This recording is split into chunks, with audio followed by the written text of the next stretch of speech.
Hello and welcome to Skyrim Good Context. What does that mean? Well, what do you think it means, huh? I wanted to be a bit clever with the title. That's all, really. But do you remember me talking about the orc stronghold of Largashbur? That place is gonna be central to today's discussion. In case you've forgotten, let me get you back up to speed. The original orc stronghold in Skyrim was a place called Largashbur. By the time of the final release, it became Tusk Keep. But while Largashbur wasn't really an orc stronghold as we know, the developers would use their knowledge to create 4 proper ones: Shagrol, Magbur, Narzlbur, and Morkasgur. The latter 2 would make it into the final game mostly unchanged, but Magbur was completely cut and Shagrol was renamed to Dushnik Jarl, the only one of the bunch not ending on Ur. Largashbur was created as the very last stronghold in the game. But that's not really true either. Largashbur was never really created equally. It was designed as a set piece for a quest rather than a living, breathing location. Whereas the usual stronghold focuses on the familial ties between the tribe, Largashbur's orcs barely have any such ties at all. It also has a lot, and I mean a lot of bugs. This whole place just screams rush job, and nowhere is that as obvious as when looking at its big quest. The daedric quest for Malacath called the Cursed Tribe. In the final game, it plays out like this. You near the stronghold and find it under attack by giants. Random nameless orcs are killed by the giants, and once those are killed, you are back inside by the wise woman atop. Seeing your arrival as maybe the only way out of this mess, you hear her tub out and she tasks you with getting a Daedra heart and troll fat in order to do a ritual. The cursed chief Yamarz gets tasked by Malacath to kill a giant that is over on Malacath's shrine in order to have his curse lifted. You travel with Yamarz to Fellowstone Cave and venture through it until you reach Giant's Grove. Yamarz either tasks you with killing the giant, after which you have to kill him, or you make him do it, he gets killed and then you kill the giant. Then you return to Largashbur, report what happened to Atop, Malacath names Gularzub the new chief, and you receive Volendrung. But there are so many facets missing to all of this. The missing context, if you will, alongside various other oddities. And today I'll be breaking them all down as we try and understand how we ended up with the quest we got. For example, here is question 1. The quest is called the Cursed Tribe. What kind of curse are we even working with? In the final game, we don't know.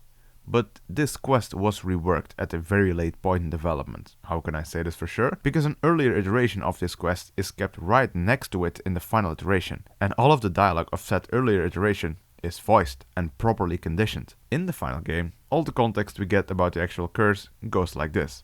Yamarz has demanded we stay inside the walls. We cannot leave. I must petition Malacath for relief.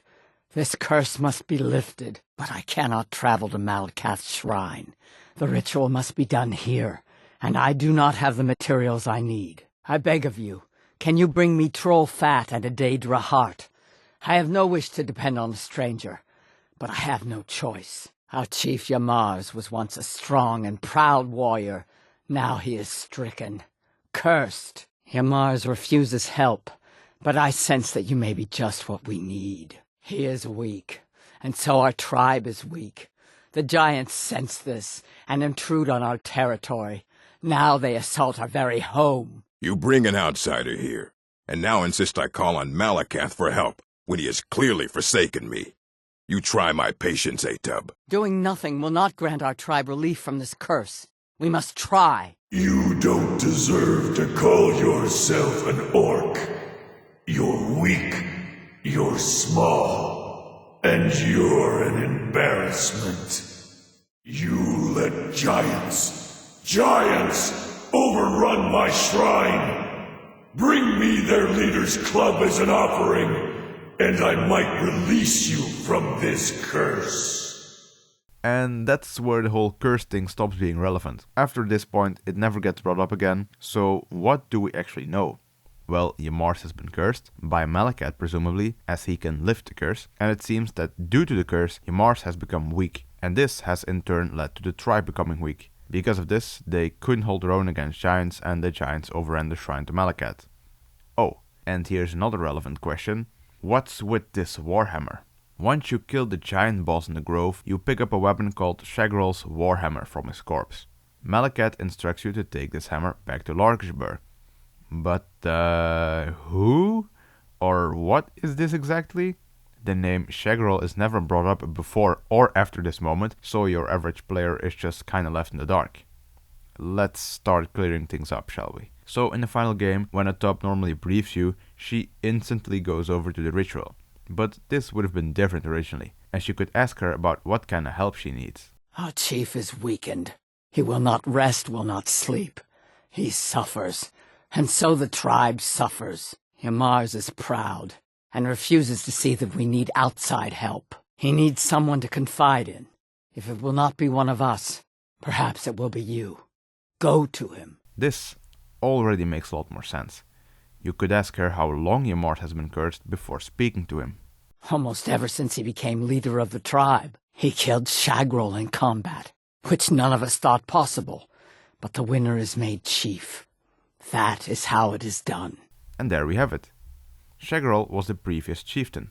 Again, that clears things up greatly. We would then go over and actually meet the quest-relevant character Yamarz. Wow, how amazing. And we tell him that Atub has sent us. Atub, meddlesome woman. You would help us? Help me? Tell me, outsider. Can you banish spirits? For that is what I need. You could understandably react surprised to this revelation. Spirits. Ghosts. I am cursed. Haunted. And I can do nothing. Can you fix that? Of course you cannot. No one can. It is my lot as chief of this tribe, and so I suffer quietly. Or you could just straight up ask him what kind of spirits he's talking about. The kind that curse you, haunt you in the dead of night. There is nothing I can do. Nothing anyone can do. Shagrol, once the leader of this tribe, unhappy with his demise, has dealt with Malacath himself to curse me. Curse us all. Again, this dialogue would have had the curse actually explained to you before you even had to leave the stronghold. The curse was put on Yamarz by Shagrol, who dealt with Malacath. The curse makes it so that he's haunted and constantly tired. Yamarz brings up his tiredness in the final game as well, but again, there it's presented without any context. Notably, for an orc chieftain, you would actually have to convince Yamarz through dialogue to let you help him, by inflating his ego a bit. You would have two options, although both lead to the same outcome. Once you told him that there has to be something you can do, he replies with this. You, an outsider? I'd sooner slit my own throat than accept help from you. To even consider it would be such a sign of weakness that I might as well abandon my tribe now. You could then also ask him, you have to do this yourself? To which he'd reply, I am the one cursed by Malacath. It is my burden. I bear it and continue to lead. And the others see how strong I am. That is how I rule. You could then tell him that he's missing the bigger picture. Breaking a curse is not a simple thing. It is dangerous. But to have won against Malacath himself, that would be seen as real power. And then finally you could convince him to let him use you. You persist? Fine. You go tell Malacath to lift his curse from me. See how well he listens to you. Offer yourself up as a sacrifice while you're there. But you could also convince him by stroking his ego some more. Perhaps. Perhaps it might. If nothing else, you could be an excellent sacrifice to Malacath. You really want to help? You go offer yourself at Malacath's shrine. Petition him for help. He might not devour you whole. And then there's also another option, which would not result in anything, but I think the writing here is honestly quite strong. Are you blind or just stupid? You think the tribe has not seen you talking to me? You think they would not know? Do not mistake our life for one of stupidity. It would be the last mistake you make. After this, you would then report back to Atub and ask her about the task you were just given. You have 3 options, but all 3 lead to the same result. So he says to petition Malacath for relief? Interesting. Yes, but he offered it as an idea. Perhaps he hopes it will be helpful, but does not wish to risk personal failure. You should do as he says. Go to Malacath's shrine, northwest of here, and ask for his help. See what happens. His shrine lies northwest of Largashbur. I am unsure that he will listen, but it cannot hurt. Perhaps. But he spoke of this curse to you, which means it has deeply affected him. It may be worth attempting contact with Malacath after all. Go to Malacath's shrine, southeast of Largashbur. See if perhaps he will aid us after all. You might have noticed the conflicting directions Atub gives you. This seems to be a pretty big writing inconsistency, and one that made its way all the way into the final recording. And so now we're off to the shrine to consult Malacath. What shrine? Well, I don't actually know. Not only are the directions inconsistent, but there are no cells of any kind to be found of a shrine. It is possible that Fellowstone Cave, or at least the Giant's Grove portion, was meant to still appear there, but I can't really confirm or deny that. Unlike Aetop and Yamarz, we don't have leftover dialogue for Malacath at this point. Or should I say, voiced dialogue for Malacath. Exclusive to the dialogue views files, we can find the relevant lines Malacath would have used. He would have opened with, "Who are you? Why do you dare petition great Malacath?" Then we have this line, which seems to be an early test line reading. "Yamarz sent you to me to be his own leader over himself? No respect. If Yamarz wishes Skyrim free, he needs to listen to the ears of wind. Read those lines on that, little one. Show me what to do." Your player prompt here also reads, "You're going to break if I pick this line," which is clearly a placeholder, but still funny. But the finalized, or should I say more finalized version of this dialogue would have gone like this, which is the same in broad strokes, only split up a bit more. And with that, we return to Aetop and to voice dialogue. The ears of the wind? Malacath himself said this to you? But what does it...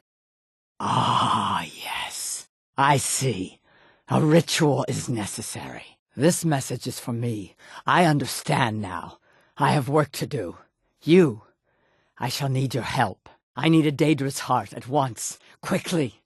Quickly! This also has pretty interesting implications. So after talking to Aetop about the problem, following up with Yamarz, returning to Aetop, heading to the shrine, speaking to Malacath, and then reporting back to Aetop once again, only then would we get to the ritual scene. Another interesting change here is the fact that Aetop only asks for a Daedra heart, not the troll fat. In the final game, you can ask Aetop where to get a Daedra heart, but not a fat. That dialogue seems to be carried over directly from this earlier iteration. So, how would the ritual scene differ? Well, that's hard to say. By this point, unused dialogue has run out for both Yamarz and Aetop. I assume that it was mostly the same, but seeing as you already went to Malacath's shrine at this point, I highly doubt that the objective was related to clearing it. We would, however, still have Yamarz go up against a giant. How do we know this? Because Malacath still has unused dialogue. These lines would have been used when Yamarz died. Yamarz has revealed himself as a coward and a schemer, and has earned the fate of all who follow that path. The tribe may yet survive, but only if you are willing to do what is right. Take the giant's hammer to Aetop and tell her what has happened here. I don't really know what Malacath means here when he's referring to doing what's right. Were you meant to become the chief? Or is he just talking about returning the hammer? And then the final dialogue would have been this. You have done admirably, little one. You have helped rid the orcs of Yamarz in a way that avoids the destruction of their tribe. They will become stronger for it. And you have proven your strength. You have earned my favor for now, mortal. And so I give you a little gift. Use it well. Interesting. Seems Volendrung was always meant to appear during this quest. And while that's technically the end of the quest, there are still some loose ends I need to wrap up. So, about that warhammer. The warhammer plays a relatively big role in the quest as a key item, but the game is really confused about this. The first time it's mentioned by Malacath, he just says, "the club."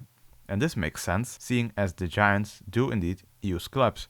In fact, the giant boss was supposed to have a special one that goes unused in the final game, and it was likely this club you were meant to bring back originally. However, seeing as you normally can't pick up or loot giant clubs, that might have been the reason for this change. The second time it's mentioned, it's just referred to as the hammer by Yamarz, very nondescript. And then by the time you get it, Malacath refers to it as Shagrol's hammer, even though that name has literally not been mentioned up until now, and the early Malacath dialogue makes it even worse by referring to the giant's warhammer, seemingly erroneously mixing the two terms up. It seems to me like they had at one point planned for you to get the giant's club, before then changing it to Shagrol's warhammer, but just mixing the two up continuously. Speaking of, Shagrol, the previous chief, was clearly meant to be an important narrative element to the quest. An interesting thing to note here is the fact that all orc longhouses in the final game are internally known as Stronghold name followed by Chieftain name and then Stronghold. For Morkasgur, Dushnikal and Norzalbur, this all lines up. But of course, Largashbur does not have this consistency. Instead, the cell is called simply Largashbur Longhouse. But internally it's called Largashbur Shagrol's Longhouse. And this is the only indicator that Shagrol's name was to be used in anything in the world, so that's neat, albeit strange. But the strangest thing has to be this. Shagrol is Malacath, actually. Sorry? Yeah, you heard me right. Although, it's a bit more technical than that. If we follow the story that's laid out by the quest, it seems Shagrol was killed in combat by Yamarz. Yet he dealt with Malacath and placed a curse on Yamarz. This curse involves ghosts, so it's definitely a bit paranormal. Well, those earlier Malacath lines you heard, you were meant to hear them directly from Shagrol. The lines not only bear his name, but they also involve some scripting referring to the Grove Ghost. Also, they're still attached to an actual NPC who has ghostly abilities. This ghost is named Malacath, but is internally referred to as Shagrol instead. What do I make of this? Well, I suppose what this actually means is that Malacath would have spoken to you while using Shagrol's body or ghost as a conduit of some kind. I don't know if the quest would have elaborated on what exactly this was all about, or whether this was just some internal Easter egg, but I'm kinda leaning towards the former. What do we conclude from all this? Well, this quest is a big mess, that's for sure. The quest in the final game seems to have been cobbled together from multiple different iterations without really any kind of coherency checks, and as you know from past examples I've given, that's never a good sign. The fact that all of this early dialogue is contained in a singular quest should tell you as much.